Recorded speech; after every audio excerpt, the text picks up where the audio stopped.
बात करेंगे कि प्लेटलेट्स में कुछ ग्रैन्यूल्स प्रेजेंट होते हैं। बहुत सारे ग्रैन्यूल्स होते हैं, बट दो बहुत ही इंपॉर्टेंट ग्रैन्यूल्स होते हैं प्लेटलेट्स में, जो कि बहुत सारा चीज़ सिक्रीट करेंगे, जो कि फर्दर कोएगुलेशन में हेल्प करेगा। तो along with the platelet adhesion कुछ प्रोसेस होते हैं जो कि साइमल्टेनियसली होते हैं। तो प्लेटलेट्स में दो ग्रैन्यूल्स होते हैं प्रेजेंट के साइटोप्लाज्म में।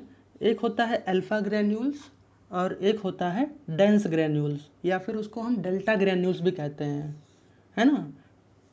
Alpha granules and delta granules. Dense granules क्या करते हैं, ये कुछ केमिकल्स सिक्रीट करते हैं, इजंट इट। तो कौन से केमिकल्स हैं जो कि डेल्टा ग्रैन्यूल्स या डेंस ग्रैन्यूल्स सिक्रीट करते हैं? They are number 1 serotonin. ये क्या सिक्रीट करेंगे? ये सिक्रीट करेंगे सेरोटोनिन। सेरोटोनिन एक वेल नोन वेजोकंस्ट्रिक्टर है। तो अब मुझे नहीं लगता कि वेजोकंस्ट्रिक्टर का फंक्शन बताने की ज़रूरत है, अब तक आप लोग समझ गए होंगे। नेक्स्ट क्या रिलीज़ करता है ये? और ये रिलीज़ करता है calcium. It also releases calcium. ये कैल्शियम रिलीज़ करता है, एज वेल एज ये एडीपी रिलीज़ करता है। तो हमने देखा कि प्लेटलेट्स में एक एक्टिवेटेड प्लेटलेट्स में अल्फा ग्रैन्यूल्स और डेंस ग्रैन्यूल्स प्रेजेंट है। और जब ये एक्टिवेट हो जाता है प्लेटलेट्स, तो डेंस ग्रैन्यूल्स क्या क्या सिक्रेट करते हैं? सेरोटोनिन हार्मोन, जो कि एक वेजोकंस्ट्रिक्टर है। सेकंड, ये कैल्शियम सिक्रेट करता है। आगे हम देखेंगे कि कैल्शियम का रोल क्या है ब्लड कोएगुलेशन में। नेक्स्ट, ये एडीपी सिक्रेट करता है। इनके फंक्शंस क्या हैं? सेरोटोनिन का फंक्शन वेजोकंस्ट्रिक्शन है। कैल्शियम का फंक्शन हम फर्दर देखेंगे कि इसका रोल कैसे है ब्लड कोएगुलेशन में। और एडीपी का फंक्शन होता है कि ये नियर बाई प्लेटलेट्स को क्या करती है? ये अट्रैक्ट करती है। और कैसे अट्रैक्ट करती है? क्योंकि on each platelets there is a receptor for ADP. It means जो प्लेटलेट्स आकर के यहाँ पे एडहेयर हो जाएंगे, वो प्लेटलेट्स एडीपी का सिक्रीशन स्टार्ट कर देंगे। और वी नो कि यहाँ पर कोई एंडोथेलियम प्रेजेंट नहीं है। तो हमने देखा था कि एक हेल्दी एंडोथेलियम में एडीपी फॉस्फेटेज प्रोड्यूस होता है, बट यहाँ पे तो इंजरी साइट पे तो कोई एंडोथेलियम प्रेजेंट है नहीं, तो यहाँ पे तो एडीपी फॉस्फेटेज प्रेजेंट नहीं होगा। इट मीन्स कि इस एरिया में एडीपी का कंसंट्रेशन ज़्यादा होगा, क्योंकि वो डिग्रेड नहीं होगा, इजंट इट। तो जो प्लेटलेट्स यहाँ पे एडहेयर हो जाएंगे, उनमें से एडीपी का सिक्रीशन होगा। और जो प्लेटलेट्स फ्लो कर रहे हैं ब्लड वेसल्स में, उनके वॉल पे रिसेप्टर्स प्रेजेंट हैं, जिसको हम कहते हैं एडीपी रिसेप्टर्स। व्हाट वी से देम? ADP receptors. और वो एडीपीज आकर के इस एडीपी रिसेप्टर्स पे बाइंड करते हैं, और एज अ रिजल्ट क्या होता है कि प्लेटलेट्स का एग्रीग्रेशन स्टार्ट हो जाता है। प्लेटलेट्स का एग्रीग्रेशन स्टार्ट हो जाता है कहाँ पे? At the site of injury. जहाँ पे ब्लड वेसल जहाँ पे एंडोथेलियम रप्चर्ड हो गई है, वहाँ पर प्लेटलेट्स का एग्रीग्रेशन हो जाता है। So this process is known as platelets aggregation. इसको क्या बोलेंगे अब? ये बोलेंगे प्लेटलेट्स एग्रीग्रेशन। ओके। तो यहाँ पर एक और कंसेप्ट आता है, एक और ड्रग की हम बात करेंगे, एंड दैट ड्रग इज टिक्लोपिडीन। तो टिक्लोपिडीन ड्रग का फंक्शन क्या होता है? ये एडीपी रिसेप्टर्स को इनहिबिट कर देता है। ओके। तो जो प्लेटलेट्स पे जो एडीपी रिसेप्टर्स प्रेजेंट हैं, उन एडीपी रिसेप्टर्स को इनहिबिट कर देता है। कौन सा ड्रग? टिक्लोपिडीन। तो अगर किसी पेशेंट में प्लेटलेट एग्रीगेशन हो रहा है, जो कि एबनॉर्मल है यूजुअली, तो उस पेशेंट को हम क्या देंगे? टिक्लोपिडीन ड्रग देंगे। इससे क्या होगा कि एडीपी रिसेप्टर्स इनहिबिट हो जाएंगे और एडीपी वहाँ पे बाइंड नहीं करेगा। तो क्या होगा कि प्लेटलेट्स एग्रीगेट नहीं करेंगे, प्लेटलेट्स का एग्रीगेशन हो जाता है। इसीलिए हम प्लेटलेट्स के एग्रीगेशन को रोकने के लिए एस्पिरिन या फिर डिक्लोपिडीन यूज़ करते हैं। तो अलॉन्ग विद डेंस ग्रेन्यूल्स या फिर delta granules, alpha granules platelets के भी बहुत सारे केमिकल सिक्रीट करते हैं। तो we should know there are different clotting factors. 12th standard में हम पढ़ते आ रहे हैं कि क्लॉटिंग फैक्टर्स लीवर में सिंथेसाइज होता है और ब्लड में फ्लो होते हैं, बट कुछ क्लॉटिंग फैक्टर्स ऐसे भी होते हैं जो कि अल्फा ग्रेन्यूल्स सिक्रेट करते हैं। कौन कौन से? Clotting factor 5, clotting factor 8। इसके अलावा अल्फा ग्रेन्यूल्स क्या सिक्रेट करते हैं? ये सिक्रेट करते हैं PDGF, platelet derived growth factor, as well as ये क्या सिक्रेट करते हैं? अल्फा ग्रेन्यूल्स ये सिक्रेट करते हैं फिब्रिनोजेन। तो नाउ यू कैन अंडरस्टैंड कि how platelet is very much efficient in blood coagulation. तो हम प्रोसेस समझ चुके हैं कि प्लेटलेट एडेजन और प्लेटलेट एग्रीगेशन कैसे हो रहा है, कहाँ पे? On the injured site.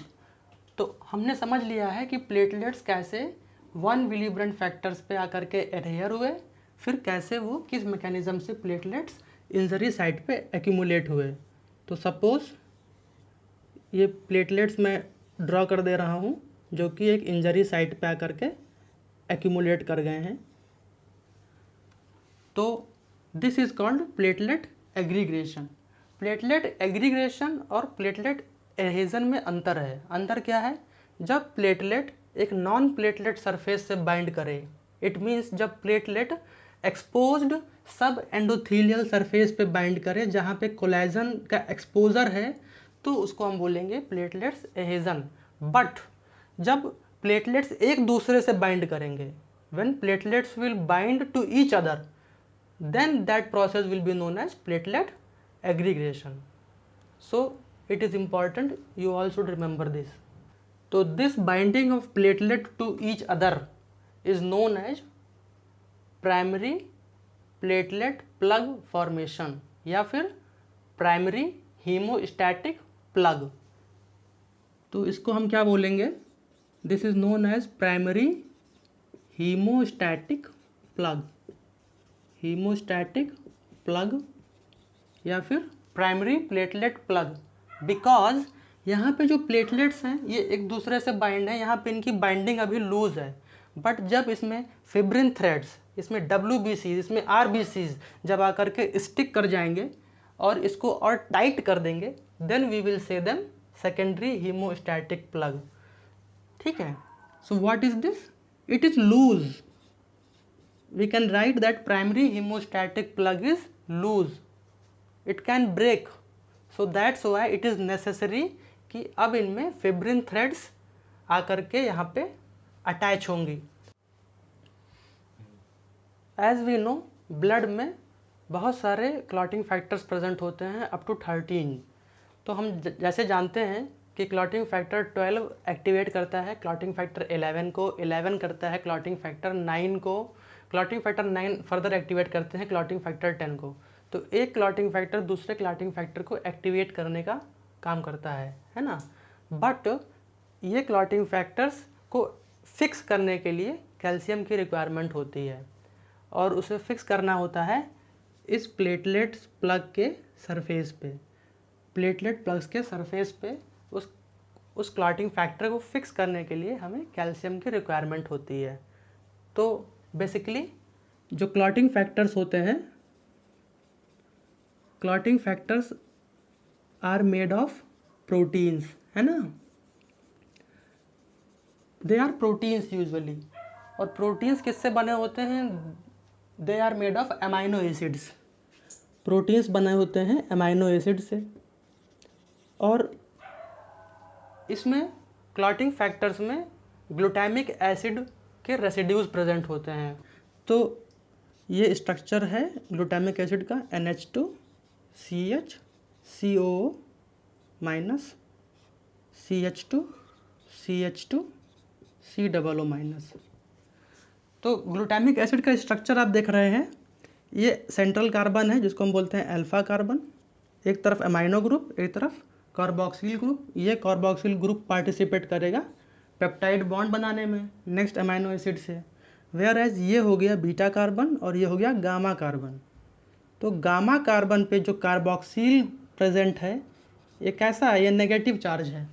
तो हर क्लॉटिंग फैक्टर में ग्लूटामिक एसिड के रेसिड्यूज प्रेजेंट हैं और वहाँ पे ग्लूटामिक एसिड के स्ट्रक्चर में आप देख रहे हैं गामा कार्बन पे एक कार्बोक्सिल ग्रुप प्रेजेंट है जो कि नेगेटिव चार्ज है।